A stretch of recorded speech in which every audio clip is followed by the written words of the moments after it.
Continuamos a fondo y la política es un tema que en todos sus aspectos siempre nos ocupa y nos preocupa también por todos los acontecimientos que se generan de manera permanente. Está con nosotros el profesor Daniel Bacheto, que es profesor de Ciencias Políticas, entre otras ramas y entre otras incumbencias que tienen que ver con el tema. Daniel, gracias por la presencia y bienvenido al programa. No, gracias a ustedes, Gustavo, Claudia. La verdad que es un gusto estar con ustedes. Decía yo, profesor de Ciencias Políticas, pero también de otras ramas que incumben de alguna manera a la temática, ¿no? Sí, mi profesión básicamente es en filosofía y ciencias políticas. Y bueno, después, viste, uno se va dedicando más a determinadas temáticas. Y bueno, me he dedicado fundamentalmente a la filosofía política y a la historia del pensamiento latinoamericano, argentino y latinoamericano. Eso es lo que más me atrae y me apasiona. Y lo que Pero, te trae hasta aquí. y lo que me trajo hasta aquí, por esas vueltas del destino. Decíamos que es lo que te trajo hasta aquí, porque bueno, tuvimos la visita de Evo Morales aquí en Santa Fe. Evo hizo algunos anuncios, como por ejemplo la salida de la OEA de Bolivia. Todo esto en el escenario de un Lula reciente ganador de las elecciones en Brasil, en un Brasil convulsionado. ¿Cómo ves en este momento la política latinoamericana en general? Bien. Sí, la política latinoamericana en general la tenemos que ver con perspectiva histórica, ¿no es cierto? Porque nosotros estamos en una especie de corsi y ricorsi, ¿no? de ciclos que no se termina de definir un poco hacia dónde va la región, ¿no es cierto? Hay avances y retrocesos en diferentes aspectos, ¿no es cierto? Para empezar, hay que decir, nosotros tenemos históricamente la dificultad de que James Monroe dijo que éramos el patio trasero de Estados Unidos allá por 1823, ¿no es cierto? Se nos quedó en la cabeza. Quedamos geopolíticamente, digamos, bajo esa influencia determinante de la potencia del norte, ¿no? de Estados Unidos, Norteamérica.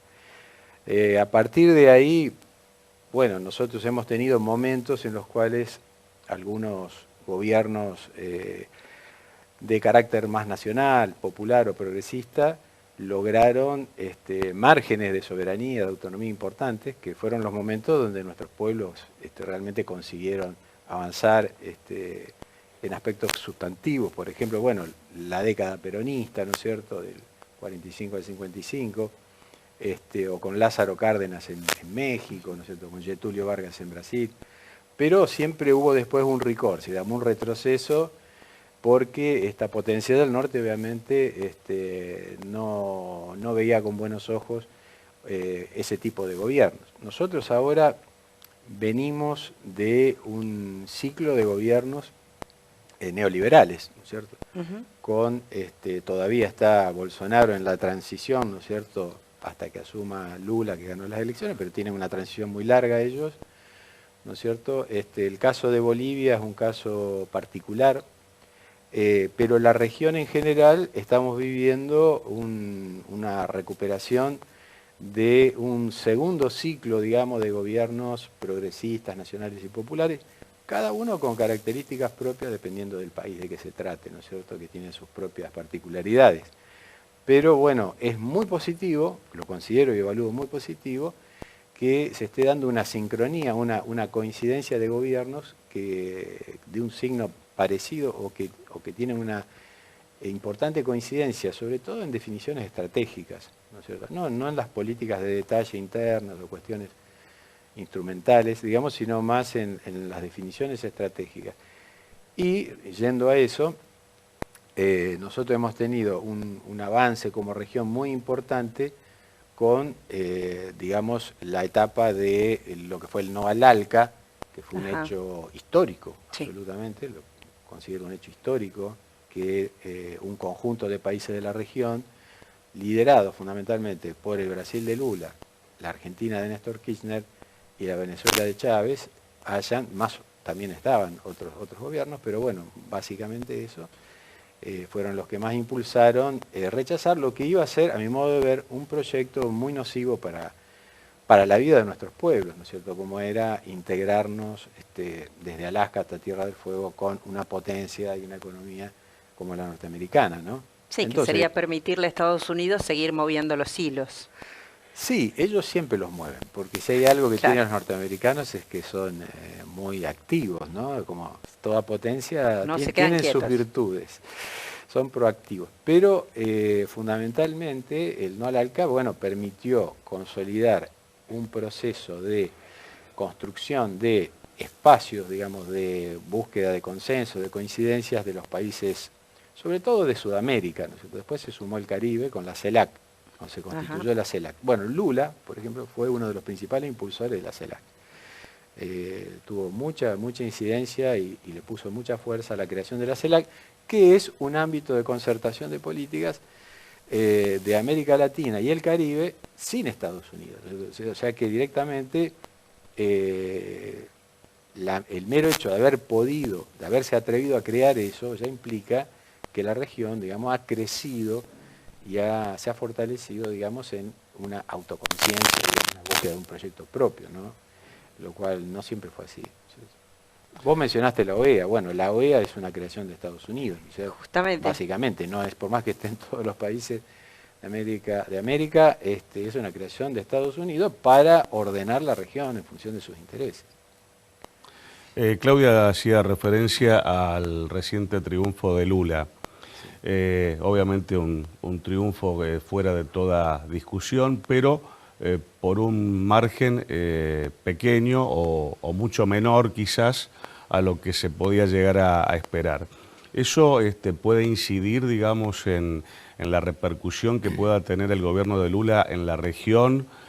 ¿Puede llegar a ser un gobierno acotado quizás o con menos fortaleza que la que necesita precisamente la región para ir hacia otro destino? Muy buena tu pregunta, Gustavo. El tema del poder el poder no es algo rígido, si bien hay estructuras de poder, digamos, sino que el poder es dinámico, el poder se construye y se deconstruye, ¿no es cierto? Entonces, si vemos la foto en el momento de la asunción de Lula o del triunfo de Lula, la tiene muy complicada, ¿no es cierto? O sea, ¿por qué? Porque en primer lugar se formó un bloque, digamos, opositor, que lo va a tener en la oposición, digamos, con mucha fuerza, pero además, y lo que es una característica de lo que está pasando con esta nueva derecha, con un fuerte respaldo popular y capacidad de movilización. Es decir, no es la vieja derecha que apelaba a las Fuerzas Armadas, ¿no es cierto?, a las fuerzas policiales, es decir, a otro tipo de desestabilizaciones de los gobiernos populares y democráticos por otras vías, sino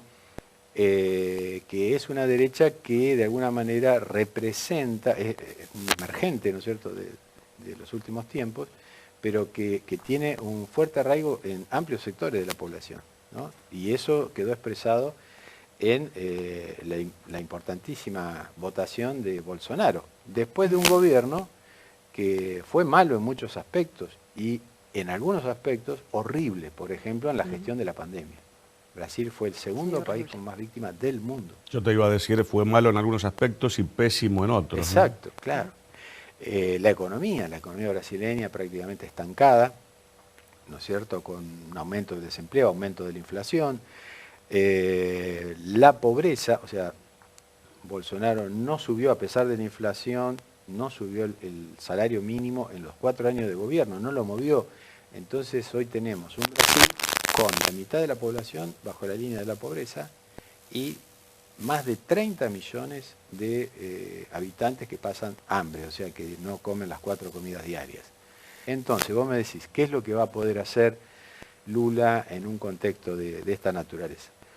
Yo creo que está por verse, ¿no es cierto? Está por verse. De todas maneras, lo puede ayudar el contexto de la región, ¿no?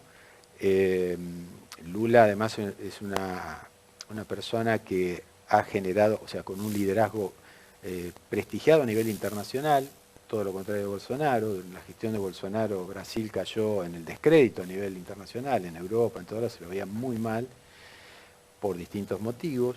Entonces, lo que yo digo es que va a ser difícil, está por verse.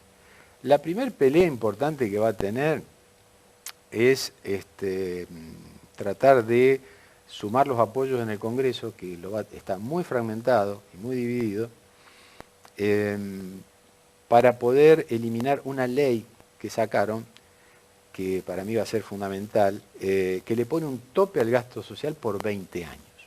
¿No? O sea, los tipos sancionaron una ley fijando un tope del gasto social, ¿no?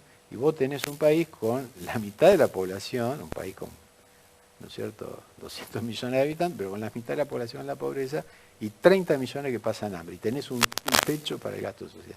Entonces, esa ley la tiene que revertir, la tiene que obviamente. Pero bueno, ahí va a ser, digamos, la primer pulseada que va a tener y que vamos a ver si logra sumar los apoyos políticos necesarios, ¿no es cierto? Desde afuera se puede analizar un país cualquiera desde el punto de vista político, económico, social. ¿Cómo se la ve a la República Argentina desde una óptica en principio latinoamericana cuando se analiza la situación de la justicia argentina? Bueno, primero hay que decir algo fundamental, ¿no es cierto? Que es que en política, y estoy citando a un gran maestro de geopolítica como Metol Ferré, un filósofo montevideano, argentino oriental se definía, no Uruguay. Entonces, Metol Ferré decía, en política todo es una cuestión de proporciones, ¿no es cierto? Y si uno ve las proporciones, él decía, bueno, hay 3 países que son realmente relevantes en América Latina: Brasil, México y Argentina. Esos son los 3 países que importan, digamos. Después hay unos países medianos, dice que más o menos juegan, bueno, Colombia, Perú, qué sé yo. Y después están los enanos. Y los enanos de la política, ¿cuáles son? Bueno, Ecuador, en Sudamérica, Ecuador, Paraguay y Uruguay. Esos padecen, dice, enanismo político. Esos países, si los que son importantes no marcan un rumbo y pueden sumarse ahí, no tienen destino. Individualmente no tienen destino. Por lo tanto, ¿por qué voy a esto? En el sentido de que lo que pasa en Argentina o lo que pasa en Brasil, ¿no es cierto?, impacta en toda la región. Es muy importante para toda la región.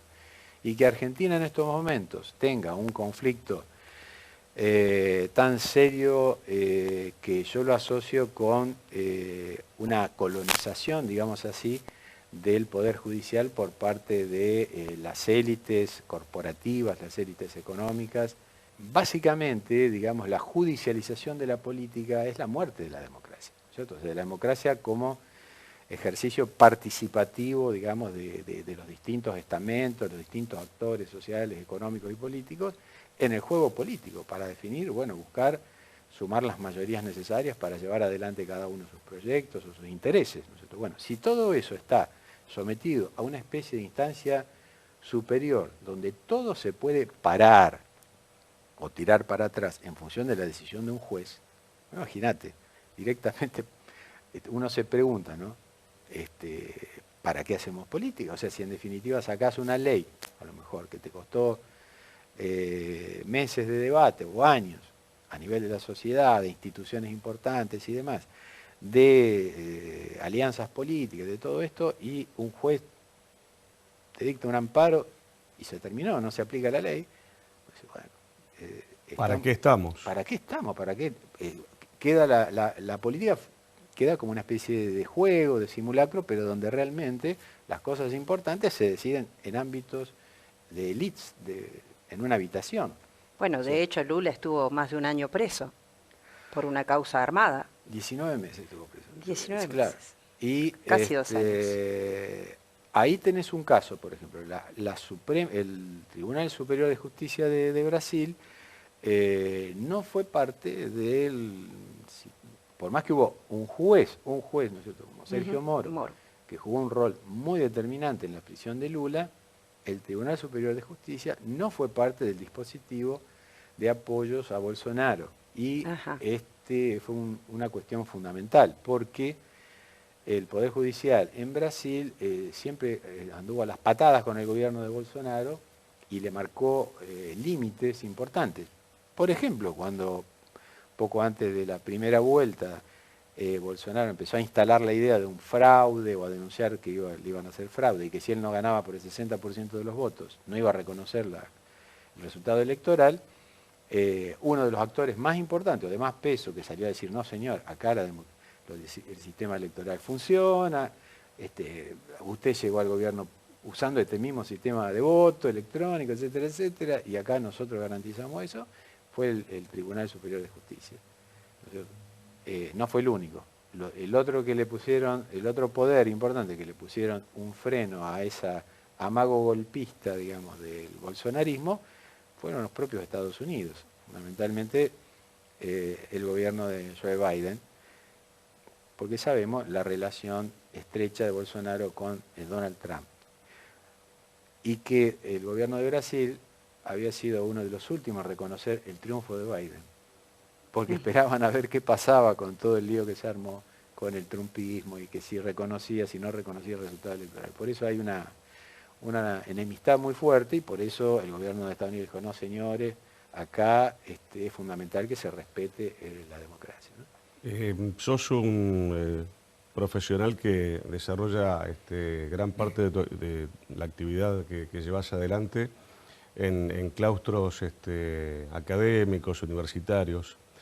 Esto último que estábamos hablando hasta hace un instante, ¿se discute, se debate, se polemiza en las cátedras de Derecho, en los ámbitos académicos, universitarios, en las facultades, de donde provienen precisamente quienes hoy están integrando este cuarteto, que no es de cumbia, pero es de llevar adelante la justicia de una nación? Muy buena tu pregunta. Bueno, justamente una de las cosas que considero más lamentables, ¿no es cierto?, de un buen tiempo, de unos años a esta parte, y en particular acá, en nuestra ciudad, en Santa Fe, porque en otras universidades, por ejemplo, en la Universidad de La Plata hay una vida, digamos, intelectual y política muy importante, y todos estos temas, como el tema del lawfare y demás, hay un espacio de derecho crítico, por ejemplo, que lo integran distintos profesionales muy prestigiosos, y ahí todo eso se aborda, se considera, se discute y se realizan actividades hacia afuera también. El silencio, el mutismo de la Facultad de Derecho de la Universidad Electoral es terrible. Es un silencio atronador, ¿no? Sí. Claro, que atura, ¿no es cierto? Porque realmente yo siempre decía, ¿qué pasa con los profesores de Derecho Constitucional o de Derecho Penal? Claro, sí. Grandes especialistas que tenemos, ¿no es cierto?, en la Facultad de Derecho, que no se pronuncian sobre estas cosas, ¿no es cierto?, sobre lo que acaba de pasar en el Consejo de la Magistratura, ¿no es cierto? Bueno, con un conocido nuestro, Horacio Rosati, y otras cosas anteriores y similares. algún otro comprovinciano también allí. Sí. Entre los cuatro. Ricardo Lorenzetti, exactamente. ¿no? Rafaelino.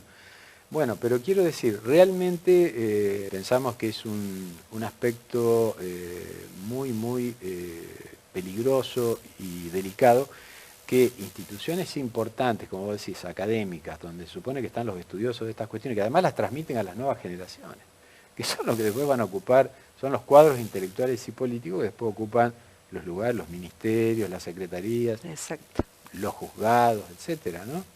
Entonces, y esto no tiene eventualmente la repercusión, no son estos temas tomados y asumidos y debatidos con total libertad, por supuesto, ¿no es cierto? Por último, Daniel, y agradeciéndote, ¿pensás que influirá en las próximas elecciones del 2023, teniendo en cuenta lo que dijo Alberto Fernández, el presidente, aquí en Santa Fe, que dijo que el adversario es la derecha?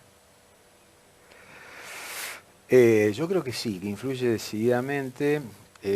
Hace rato que sabemos que la política interna de tu vecino es tu política también, o sea, es una cuestión política propia, ¿no es cierto? Nosotros no existe una separación tan tajante entre política interna y política internacional, sino que en el caso de la región, para nosotros lo que pasa en Brasil es vital y viceversa, ¿no es cierto? Entonces, un gobierno de Lula, que es nuestro principal socio comercial además, y el país más importante por peso específico, ¿no es cierto?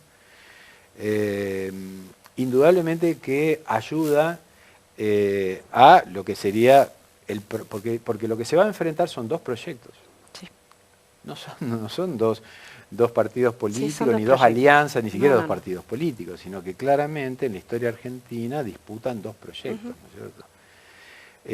Un proyecto elitista, ¿no es cierto?, que es para pocos y que es la reiteración un poco reformulada del viejo proyecto de la División Internacional del Trabajo, o sea, Argentina como proveedora de materias primas baratas para las potencias industrializadas, y un proyecto, digamos, de nacional y popular, que es un proyecto que busca la independencia, la soberanía y la integración con la región. A mí me parece que el hecho de tener en Brasil, en México, en Bolivia, etcétera, gobiernos con afinidades respecto de avanzar en la búsqueda de esos proyectos, sin duda que tiene influencia muy favorable. Es escuchado y admirado por muchos, ¿no? Así que yo creo que sí, que va a ser muy importante. Lo mismo lo que pasó con Andrés Manuel López Obrador en México, ¿no es cierto?, que asumió en condiciones tan difíciles como Lula va a asumir en Brasil, y sin embargo demostró que, con algunas diferencias, ¿no?, pero lo dejamos para otra oportunidad porque me iría muy largo, pero demostró que con claridad, con voluntad y decisión política construyó un apoyo popular interno tan fuerte que pudo avanzar en temas muy importantes, ¿no? Es un buen ejemplo de que la política también es construcción. O sea, uno puede, bueno, tuvimos nosotros Néstor también como ejemplo de eso, ¿no? Exactamente. O sea que los partidos hay que jugarlos, pero que nos ayuda, sin duda. Muchísimas gracias. No, gracias a ustedes. Ha sido un gusto. Gracias por la presencia. No, por favor. La palabra autorizada, clara, precisa de Daniel Baschetto, hablando de todos estos temas que tienen que ver con la política regional, latinoamericana, aquí a fondo, junto a todos ustedes.